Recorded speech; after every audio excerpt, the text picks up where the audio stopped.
मुलांना सर्दी, खोकला, कफ झालाय का? तर हा उपाय नक्की करा. लवंग, मिरे, दालचिनी तव्यावरती भाजायचं.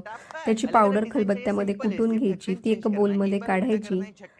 आल्याचा रस या प्रकारे करून घ्यायचा आणि मध घालायचं 1 चमचाभर. हे सगळं मिक्स करायचं आणि तुमच्या मुलांना रोज रात्री झोपताना चाटायला द्यायचं 1 चमचाभर. एजनुसार द्या आणि त्यानंतर अजिबात पाणी वगैरे काही देऊ नका.